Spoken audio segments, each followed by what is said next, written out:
नमस्कार, मैं हूं अमीश देवगन और आज मेरे साथ मौजूद है योग गुरु, आयुर्वेद के गुरु और अब बिजनेस के भी गुरु, यानी बाबा रामदेव। बाबा रामदेव जी, आपका अभिनंदन है।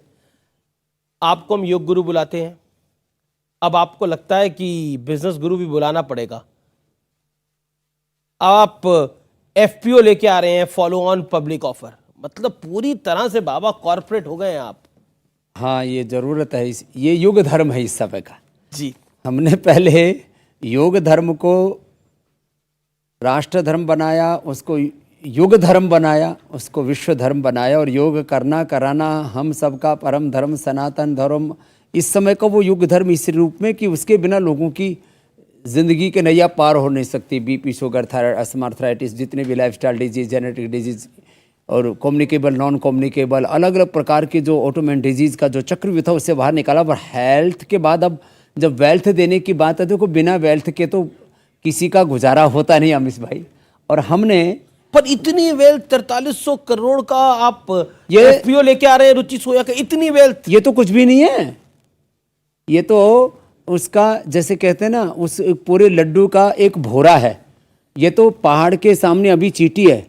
अभी तो एक समृद्धि का शिखर हमें खड़ा करना है और तभी तो भारत परम वैभवशाली बनेगा। और वो भी सबके योग करें, सहयोग करें, सहभागिता के साथ, स्वामित्व के साथ। तो शेयर होल्डिंग ये कोई जो है मंदी और तेजी का खेल नहीं है। लेकिन पीछे पड़ जाएंगे आपके लोग, बोलेंगे कि देखिए बाबा रामदेव जो है वो योगा भी सिखा रहे थे और अब एफपीओ भी लेके आ रहे हैं, दवाइयां भी बना रहे हैं, इस देश पे सब कुछ बाबा रामदेव ही कर लेंगे। तो मैं तो चाहता हूं सब करें, ना करना समस्या है। अमीश भाई, जो प्रमादी हैं वो देश पर भार हैं। यदि स्वामी रामदेव ने आज इसको इक्विटी मार्केट के, कैपिटल मार्केट के हिसाब से देखेंगे तो जो है आज इन सेल्फ पतंजलि, जिसमें हमारे personal care, hair care, skin care, dental care, पूरा हर्बल कॉस्मेटिक का जो पूरा हमारा पूरा विस्तार है, पूरा एक बहुत बड़ा हमने उसको बाजार दिया, बहुत बड़ा आधार दिया, बहुत बड़ा विस्तार दिया। और मेडिसिन में एलोपैथी की दवाएं जिनका टेम्परेरी रिलीफ, परमानेंट नुकसान, किसी भी रोग का नहीं कोई स्थायी समाधान। हमने बीपी का, शुगर का, थायराइड का, अस्थमा का, आर्थराइटिस का, हेपेटाइटिस का, फैटी लिवर सोरेसिस का, एसएलईएमएस ऑटोमेन डिजीज का हमने स्थायी समाधान दिया मेरे भाई अमीश। और पतंजलि मेडिसिन और जो पतंजलि कॉस्मेटिक बोलो या हर्बल कॉस्मेटिक बोलो, पर्सनल केयर बोलो, केश कांति, दंत कांति, एलोवेरा, ये सब हमने उधर रखा है। लेकिन हमने प्रिंसिपल भी ये तय किया कि रुचि सोया में जो एक एडिबल ऑयल कंपनी नहीं, वो तो है ही, वो भी उसका 10-12 हज़ार करोड़ का जो पूरा उसका टर्नओवर था, उसका टर्न अराउंड करके कॉर्पोरेट गवर्नेंस, प्रोफेशनल मैनेजमेंट, पूरी ट्रांसपेरेंसी, अकाउंटेबिलिटी, एक पूरा एक इकाई 22 उसकी यूनिट थी, उसको हमने उठा करके आज डबल उसका हमने जो है टर्नओवर कर दिया। उसके एबिटा की बात करें तो 300 से 500 के बीच में घुमा करता था, वो करीब आज लगभग हमने 3 गुना कर दिया। तो और अब वो शायद 4 गुने की तरफ आगे बढ़ रहा है। अच्छा, बड़े आप आंकड़े कुछ दे रहे हैं, मैं आपसे एक सवाल पूछना। आंकड़ा कुछ नहीं है, जो हकीकत मैं आपको ये बताना चाह रहा था कि जो एक एडिबल कंपनी थी उसके अंदर अब पतंजलि का पूरा फूड पोर्टफोलियो ट्रांसफर होगा। जी। तो फूड की दुनिया की सबसे बड़ी कंपनी होगी। उसके अंदर हमने न्यूट्रास्यूटिकल स्टार्ट कर दिया, vitamin D, B12, calcium, iron, omega multivitamin और पूरा कोलेजन प्लस और सारे प्रोटीन पाउडर्स जो केमिकल एनिमल बेस्ड जो सिंथेटिक खा रहे थे, उसकी जगह हमने एक सही चीज दे दी लोगों को। तो पतंजलि न्यूट्रास्यूटिकल्स कितना बड़ा 50,000 करोड़ का कारोबार है, बाजार है, उसमें भारत की भागीदारी बहुत कम थी, सारी एमएनसीज घुसी हुई थी, उनका एकाधिकार हमने खत्म कर दिया। अब मेरे भाई आमिश जी, 50,000 करोड़ का बाजार ही आने वाले 5 सालों में 1 लाख करोड़ से ज़्यादा का होगा। उसमें यदि 5-10% से कम से मार्केट शेयर तो हमारा किसी भी फील्ड में है नहीं। हम तो वैसे भी नंबर 1 रहना पसंद करते हैं, 2 दर्जे का, 2nd दर्जे का हमें रहना पसंद नहीं है। फिर इसमें पाम प्लांटेशन लाखों एकड़ का होने वाला है, 1.5 लाख करोड़ रुपए का करीब हम इंडोनेशिया, मलेशिया से पाम ऑयल खरीदते हैं, उन्हें खरीदना पड़ेगा। तो 4 तरह का पोर्टफोलियो जिस कंपनी के अंदर है, उसका आप मार्केट कैप बोलो कितना बड़ा होगा। अब लोगों के पेट में दर्द हो तो होने दो। अच्छा, लोगों को कपालभाती करवा देंगे। अच्छा, उनको कपालभाती करा देंगे, लेकिन कपालभाती कराते कराते आपने कंपनी भी खरीद ली, इतना बड़ा ब्रांड बना लिया, किसके लिए? देश के लिए। सब कहते हैं आपने अपने लिए कराई। अच्छा देखो, कहने वाले तो कुछ भी कहें। अब जो एक है हमारे देश में ठलवे, ठलवे उनको कहते अलवे, हैं। ये नया शब्द है। ठलवे उनको कहते हैं जिनको कुछ करना नहीं और जो कुछ करे तो उसको कोसना। तो भाई मैं सुबह 4 बजे से लेकर के 5 बजे से तो असर चैनल पर आना शुरू हो जाता हूँ। उसके बाद एक देश का एक प्रसिद्ध न्यूज़ चैनल, उस पर डेली 8 बजे आता हूँ। फिर मेरा करीब जो है अलग अलग कुल जो मेरा शेड्यूल है वो करीब जो है वो 9:30-10 बज जाते हैं। 4 बजे से लेकर मैं 10 बजे तक योग करता हूँ। क्या दिन भर योग करता रहूँ? दिन भर कपालभाति अनुलोम विलोम करता हूँ। तो सुबह सुबह कर लिया, रोगियों से भी मिल लिया। 2 घंटा में दिन में ओपीडी करता हूँ। जो असाध्य रोगी होते हैं जिनकी पूरी दुनिया में कहीं इलाज नहीं, उनका इलाज करता हूँ। तो फिर मैं 10 बजे से लेकर रात को 10 बजे तक सेवा करता हूँ, इस देश को समृद्ध बनाता हूँ। पहले सबको स्वास्थ्य दिया, अब समृद्धि दे रहा हूँ। शेयर मार्केट में भी मलाई काट रहे थे कुछ चंद लोग। हमने कहा 5-7 करोड़ लोग इसी में बैठ करके वही माल लूट रहे हैं। 2 रुपए का 10 रुपए का शेयर खरीदा था किसी कंपनी का, आज वो 2-2 हज़ार 10-10 हज़ार का हो रखा। उनकी आज जो शेयर मार्केट में देखो जो गलतियां करते हैं, जो खेलते हैं, ये तो उनको नहीं, छोड़ आप दो। स्टॉक मार्केट को भी शीर्ष आसन कराने गए हैं। वहां भी आसन कराएंगे जोरदार। हमने जो है एक बीमार कंपनी को तो सिंहासन पे बैठा दिया और बहुतों का शीर्षासन तो होगा ही। एमएनसीज का तो बहुतों का करा दिया, खाली एक कंपनी हमसे आगे बची है। ग्रुप टर्नओवर देखोगे तो इस बार रुचि सोया और पतंजलि मिला के हम 35,000 मुझे करोड़ से ऐसा नहीं ऊपर लग होंगे। रहा। 35,000 करोड़ से ऊपर। आपके मैं कई सारे इंटरव्यू कर चुका हूं, और जब मैं यहाँ इस चैनल में आया 6 साल पहले, तब उससे पहले जब मैं था तब भी बड़े सारे इंटरव्यू कर चुका हूं। लेकिन आज मुझे ऐसा लग रहा है मैं किसी कंपनी के सीईओ से बात कर रहा हूं जो कई सारे आंकड़े दे रहा है। तो ये आपका नया अवतार जो था वो पिछले 2-3 साल से लोगों के बीच में आया, लेकिन अब फुल फ्लेज तरीके से आ गया है। आप स्टॉक मार्केट की भी बात कर रहे हैं। आज जो है एफपीओ ओपन हो गया, 28 तारीख तक क्लोज हो जाएगा, लिस्टिंग हो जाएगी 4-5 तारीख तक। और एक ऐसी कंपनी होगी जिसका जो है 3300 करोड़ का इसमें डेट है कंपनी में, डेट फ्री कंपनी हो जाएगी जी। 0% डेट मेरा लक्ष्य है। और जिसको हम मतलब टर्म लोन तो हमारा 3300 करोड़ रुपए पूरा खत्म। फिर 0% वर्किंग कैपिटल पर हम कोशिश करेंगे, क्योंकि स्टॉक हमारे पास ऑलरेडी 2-2.5 हज़ार करोड़ रुपए का है। 0% डेट, 0% जो है इसके वर्किंग कैपिटल, और रिटर्न ऑन इन्वेस्टमेंट जो हमारे अलग अलग 4 वर्टिकल मैंने बताए। इस 4300 करोड़ का बाबा रामदेव करेंगे क्या? इसीलिए मैं डेट रिटायर कर दिया एक स्टॉक में।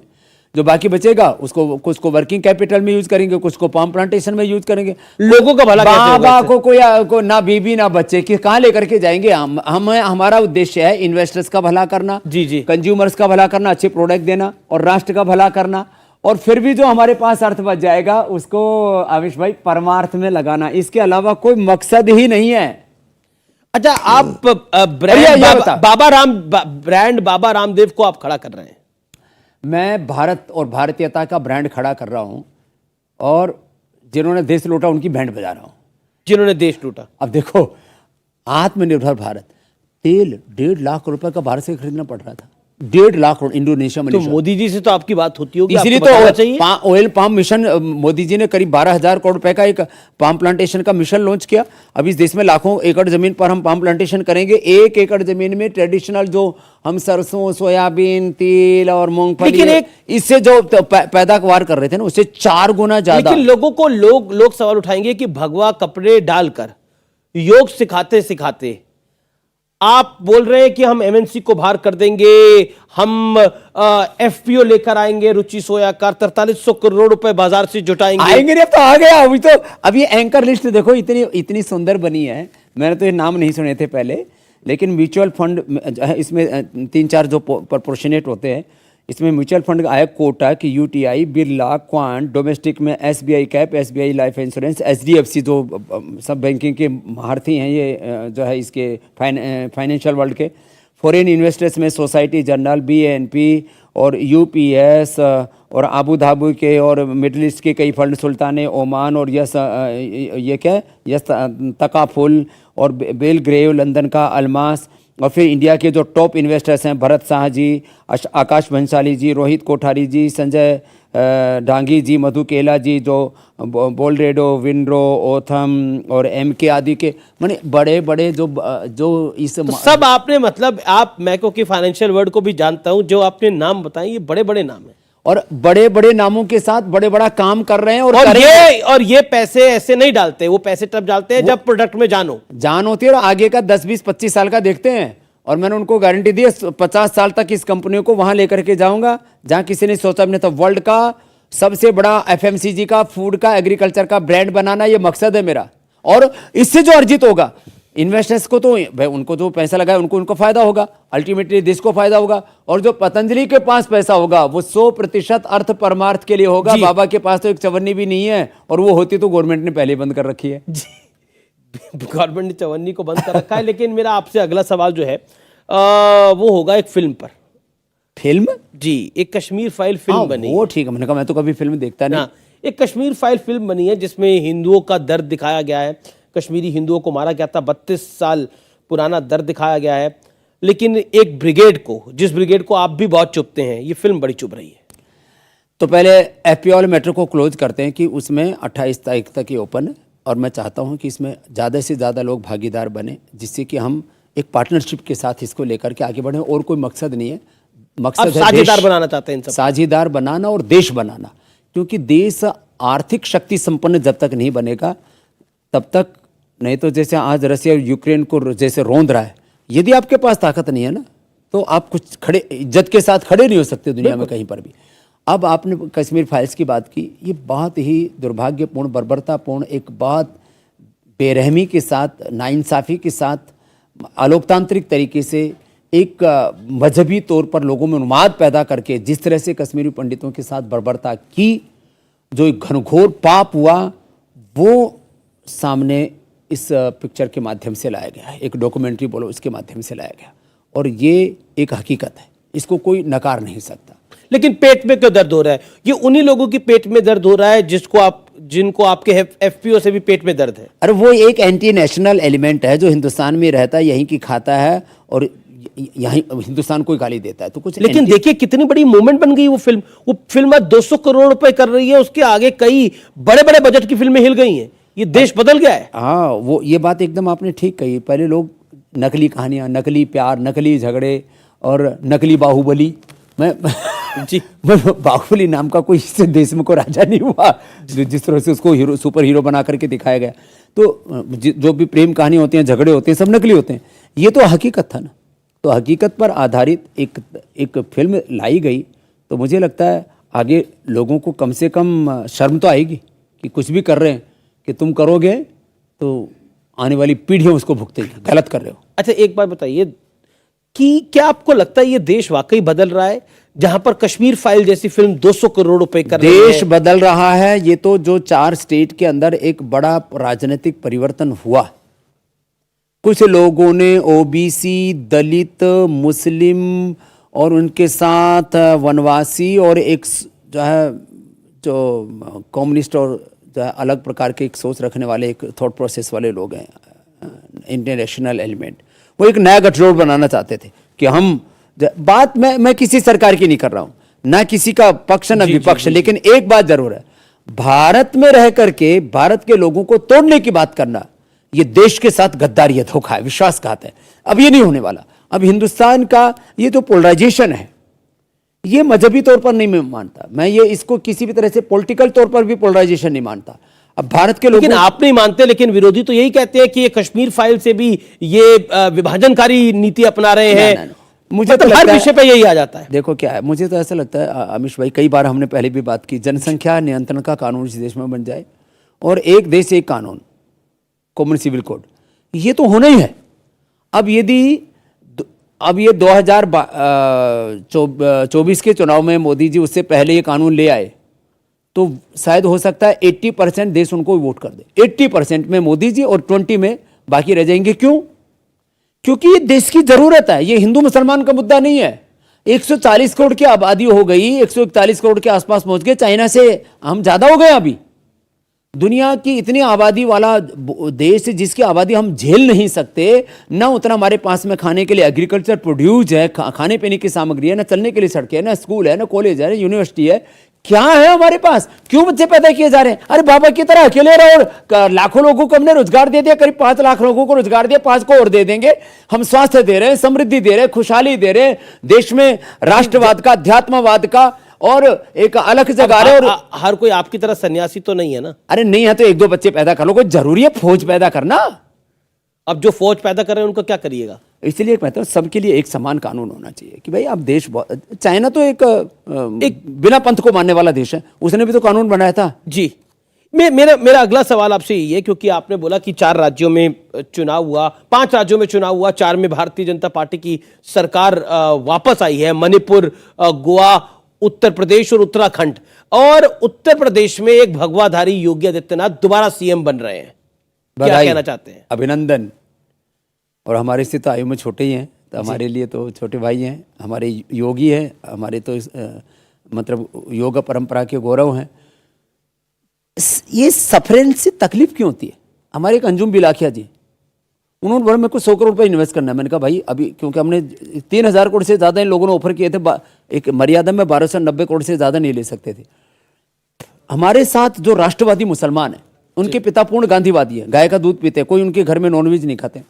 जो अच्छे लोग हैं मुसलमानों में, जो अच्छे लोग हैं हिंदुओं में, जो अच्छे लोग हैं सिख जैनों में, बौद्धों में, जो अच्छे लोग हैं पूरे हिंदुस्तान में, पूरी जान, वो हमको सपोर्ट करते हैं। लेकिन कुछ लोगों को ये सफरीन कलर ही चुभता है, ऐसी तैसी। ये क्या मतलब हुआ? क्यों उनको सनातन से क्यों समस्या है, उनको सन्यास से क्यों समस्या है? लोगों को भगवा चुभता है। मैं बताता हूं, इस देश में पहला भगवाधारी सीएम बना, इस देश में पहला भगवाधारी जो है वो इतना बड़ा कॉर्पोरेट शेयर मार्केट बाबा बन पहली बार, शेयर मार्केट में पहली बार एक भगवा कपड़े डाल के व्यक्ति जाएगा और बाजार में, स्टॉक मार्केट में बोलेगा, एफपीओ लेकर आएगा। तो बताइए क्यों नहीं चिढ़ेंगे? क्यों नहीं चिढ़ेंगे? इनको ये तो मेरे से सीख लो ना कि भाई मेरे पास जो कुछ है, ये मेरा, जिस दिन से मैंने होश संभाली है और मेरा 30 सालों का सार्वजनिक जीवन पूरी दुनिया के सामने, मैंने कहा था मेरा 1 रुपए का बैंक बैलेंस नहीं होगा, मेरे पास जो भी अर्थ होगा वो परमार्थ के लिए होगा, और वो हमने करके दिखा दिया। योग, आयुर्वेद, स्वदेशी को एक शिखर पर चढ़ा दिया। भारतीय शिक्षा और भारतीय चिकित्सा व्यवस्था की पुनः प्रतिष्ठा, ये हमारा ध्येय है। और भारत ही नहीं, पूरी दुनिया में सनातन का झंडा गाड़ेंगे अमीश भाई, और वो भी प्रामाणिकता के साथ, वैज्ञानिकता के साथ, और बिना नफरत का जहर घोले सारे संसार के कल्याण के लिए। आपने नफरत की बात करी, हिजाब का एक विषय आया कर्नाटक के अंदर, जिसपे हाई कोर्ट का फैसला आया, और उसके बाद उन हाई कोर्ट के जजेस को धमकी भी तमिलनाडु में 2 लड़कों ने दी, उनको बाद में अरेस्ट भी कर लिया। हिजाब, क्या आपको लगता है कि स्कूल में हिजाब डाल के जाना चाहिए? देखो, ये जो सारी जो भारतीय व्यवस्था का ताना बाना है ना, ये मजहबी उन्माद से परे होना चाहिए। मैं आपके सामने बैठा हूँ, मैं एक गुरु परंपरा, ऋषि परंपरा, वेद परंपरा, सनातन परंपरा का प्रतिनिधित्व करता हूँ, लेकिन एक बार भी मैंने किसी भी मजहब के प्रति कोई नफरत की बात नहीं की है। ये क्यों नहीं होना चाहिए? कभी कोई हिजाब का मुद्दा, कभी कोई दाढ़ी का मुद्दा ले आएंगे, कभी कोई टोपी का मुद्दा ले आएंगे, कभी कोई जो है मंदिर का, कभी कोई मस्जिद का, कभी कोई इसका, कभी कोई उसका। अरे सबसे पहला मुद्दा है राष्ट्र धर्म सर्वोपरि है, राष्ट्र हित सर्वोपरि है, राष्ट्र प्रेम सर्वोपरि है। और मैं देश के लिए क्या कर रहा हूँ? खाली भाषणबाजी नहीं, मैं देश के लिए क्या कर रहा हूँ? मैं कर्म को धर्म मानता हूँ, पुरुषार्थ को अपना देवता मानता हूँ, भगवान मानता हूँ। और अपने देश, धर्म और संस्कृति के लिए सब मिलकर के, अपने वतन के लिए हम काम क्यों ना करें? ये फालतू के मुद्दे लेकर के कुछ लोग बैठ जाते हैं। मैं तो देखता हूँ आप रोज आर पार में, और आज भी आर पार ही है जो एक सन्यासी, और वो भी समृद्धि के द्वार खोल रहा है सबके लिए। तो ये एक नया आर पार है। लेकिन आज तो मैं तो देखता हूँ रोज कोई आर पार का विषय लेकर के। इस संवाद के बाद मुझे लगता है कई लोग मुझसे सवाल पूछेंगे, तो ये संवाद आज इसलिए जरूरी था कि जरूरी है इस देश के अंदर बताना कि एक भगवाधारी भी कारोबार चला सकता है और बेहतर ढंग से चला सकता है, देश की समृद्धि बढ़ा सकता है। हम कहते हैं शक्तिशाली भारत बनाना, परम वैभवशाली भारत बनाना है, इकोनॉमिक सुपर पावर होगा इंडिया को। खाली जो है मुंह में थूक पिलोने से होगा, ठलवे रह करके बैठे रहने से होगा, खाली बातें छोंकने से होगा। अच्छा, आप देखिए, आपने तो हिंदुत्व के ऊपर राहुल गांधी के बारे में एक, उन्होंने बोला बावले हो गए हैं, आपने बोला बावले हो गए हैं, ये हिंदुत्व के बारे में कुछ जानते नहीं और बोलते रहते हैं। लेकिन इन 5 राज्यों के अंदर पंजाब में उनका एक शासन था, वहां पर भी नहीं आया। बावलापन तो साबित हो गया ना। तो क्या राहुल जी, देखो, मैं किसी व्यक्ति के बारे में, कांग्रेस की परफॉर्मेंस के बारे में, पैदा हुए ना, वहां कोई ऐसी बात बोले ना, भाई हिंदू और हिंदुत्व में कोई फर्क ही नहीं, भाई ऐसी कोई बात करे तो बावड़ा है। तो ऐसे मैंने बहुत भोलेपन में कहा, मतलब मैंने कोई टारगेट करके नहीं कहा। आपने देखा, मैंने करीब 9 साल से मैंने कोई टीका टिप्पणी बंद कर दी है।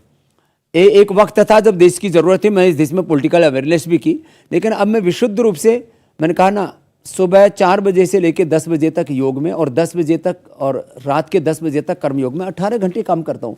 लोगों को तो ये करना चाहिए, स्वामी जी इतना काम करते हो थोड़ा आराम भी कर लिया करो। लोग मेरे से प्रश्न ये करते हैं बेहुदे कहीं के, इतना काम क्यों करते हो? अरे तुम्हारे पेट में क्या दर्द होता है? मैं काम करता हूँ सुबह 4 बजे से लेकर 10 बजे तक यदि मैं काम करता हूँ तो मतलब कष्ट उनको क्यों होता है मेरे को समझ में नहीं आती। कष्ट इसलिए होता है कि आप डालते हैं भगवा कपड़े।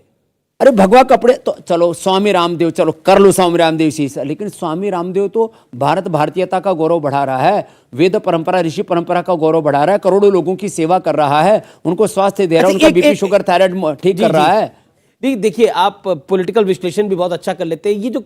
ये जो बीजेपी की जीत हुई, चलिए ये तो हम सबको पता है कि क्या इसके पीछे कारण रहे, लेकिन कांग्रेस की हार क्यों हुई? और सिर्फ बीजेपी से नहीं हार रही कांग्रेस, अब तो एक नई पार्टी आम आदमी पार्टी से भी हार रही है। दरअसल जहां जहां कांग्रेस बहुत कमजोर हो जाएगी वहां आम आदमी पार्टी का उदय होगा। ये कांग्रेस का कहो नया अवतार है या राजनीति का नया अवतार होगा। जहां जहां कांग्रेस कमजोर होगी वहां वहां आम आदमी पार्टी खड़ी होगी। और मैं तो ये मानता हूँ कि राजनीति में पक्ष विपक्ष रहने चाहिए, लेकिन जो सत्ता में लोग रहते हैं उनको संवैधानिक मूल्यों का, मानवीय मूल्यों का, नैतिक मूल्यों का पालन करना चाहिए और देश को कम से कम आने वाले 25, 50, 100 वर्षों की योजनाओं के साथ आगे बढ़ाना चाहिए। ये देश कोई स्वामी रामदेव ने या किसी राजनीतिक पार्टी ने या किसी एमएलए, एमपी, सीएम, पीएम ने नहीं बनाया। ये देश करोड़ों लोगों के तब से बना है।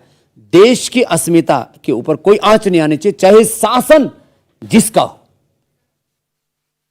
जी, चाहे शासन जिसका हो। बहुत बहुत शुक्रिया बाबा रामदेव आपका हमारे साथ जुड़ने के लिए, अपनी बातों को रखने के लिए। अमीश भाई आपको भी बहुत बहुत अभिनंदन। मैं देखता हूँ आप रोज जो है एकदम पूरे जज्बात के साथ, शौर्य, वीरता और पराक्रम के साथ राष्ट्र हित के मुद्दों पर लड़ते हैं, अपनी बात पूरी हिम्मत के साथ रखते हैं। आपकी निर्भीकता को भी मैं सलाम करता हूँ। भारत माता की जय, वंदे मातरम। वंदे मातरम। बहुत बहुत शुक्रिया बाबा रामदेव।